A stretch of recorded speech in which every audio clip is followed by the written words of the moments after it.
Mesdames et messieurs,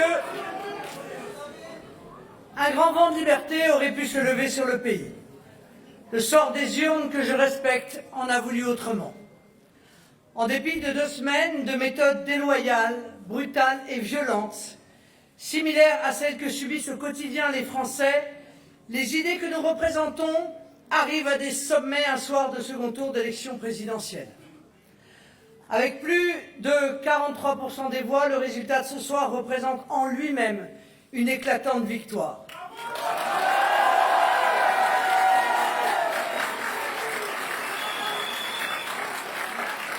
Des millions de nos compatriotes ont fait le choix du camp national et du changement. J'adresse ainsi ma plus profonde gratitude à tous ceux qui m'ont fait confiance au premier tour et tous ceux qui par millions nous ont rejoints au second.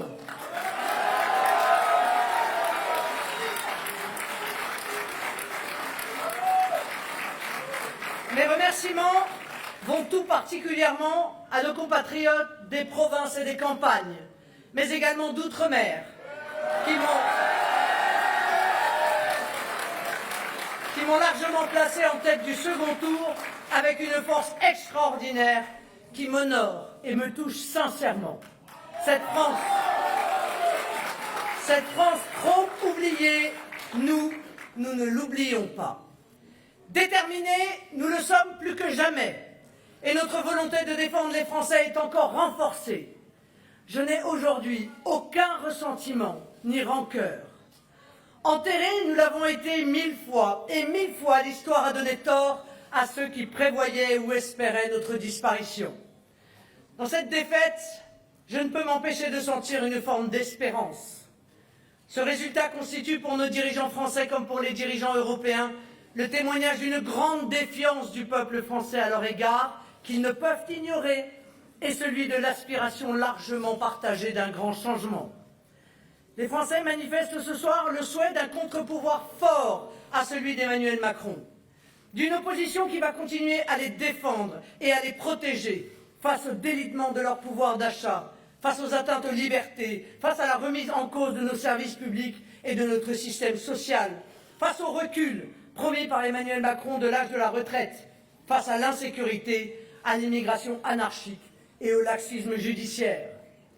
En effet, je crains ce soir que le quinquennat qui s'ouvre ne rompra pas avec les pratiques méprisantes et brutales du précédent et qu'Emmanuel Macron ne fera rien pour réparer les fractures qui divisent notre pays et font souffrir nos compatriotes. Alors oui, pour éviter cet accaparement des pouvoirs par quelques-uns, plus que jamais, je poursuivrai mon engagement pour la France et les Français avec l'énergie, la persévérance et l'affection que vous me connaissez.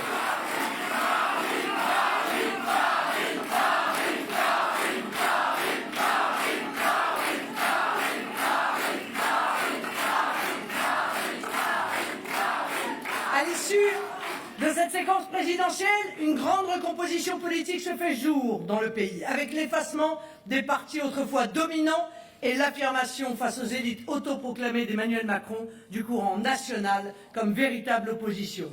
La partie n'est pas tout à fait jouée, puisque dans quelques semaines, en effet, auront lieu les élections législatives.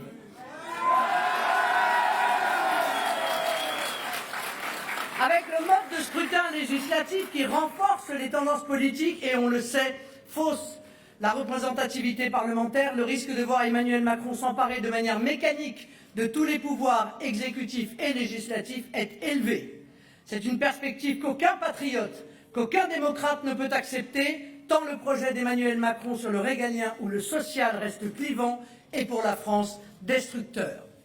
Face à ceux qui prétendent demain être l'opposition à Emmanuel Macron et qui ont pourtant contribué à le réélire, nous serons ceux qui, avec une sincérité intacte, ne transigeront pas avec vos intérêts. Par conséquent, nous lançons ce soir la grande bataille électorale des législatives.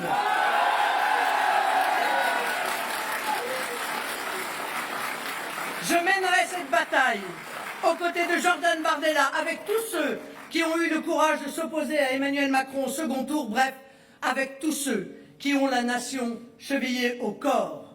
Le Rassemblement national œuvrera à unir tous ceux d'où qu'ils viennent, qui veulent se rassembler et rassembler leurs forces contre la politique d'Emmanuel Macron afin de présenter ou de soutenir des candidats partout et donc dans votre circonscription, en métropole, en Outre-mer et dans les circonscriptions de l'étranger.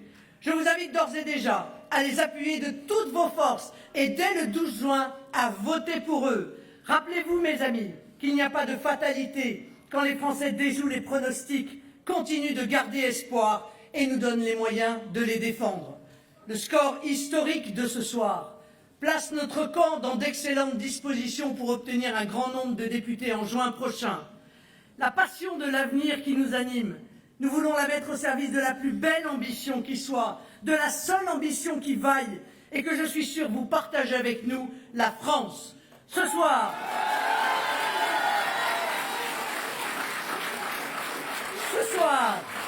je le redis, jamais je n'abandonnerai les Français. Vive la République, vive la France!